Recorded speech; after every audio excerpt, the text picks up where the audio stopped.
Hello, hello, it's me, Mama Rock. Noong October 29 pa nga pala ito, naisipan kong ikain si Yumishi sa McDo dahil noong October 28 ay may nag-aya sa akin kumain sa McDo at hindi nga siya kasama. Kasi nga yung nag-aya sa akin, nakala ko sa subdivision lamang kami sa amin. Ayun pala, ay sa McDo na kami pupunta, kaya naman hindi ko na sinama si Yumishi noong time na yun. At alam nyo ba, sa tinagal-tagal na nakatayo nitong McDo ito, malapit sa amin, ay noong 28 nga lang ako first time nakapunta dito. Kaya naman kinabukasan ay agad ko na nga pinunta dito si Yumishi para matikman niya naman kasi nga hindi ko siya kasama ng first time kong kumain dito.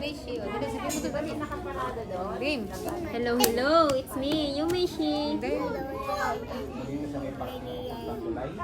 Hindi ko talaga bibigyan ng friends. Ang ganda mo, ganda mo.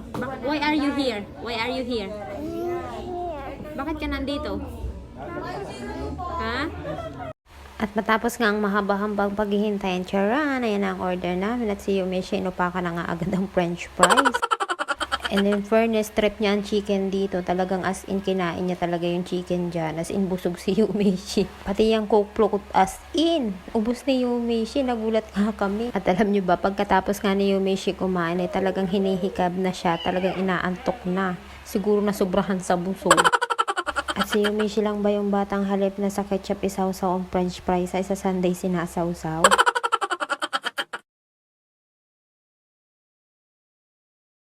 May! Huwag kang tumakbo, busog ka!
Pagkakain nga, uuwi na rin kami kasi nga malapit lamang ito sa bahay.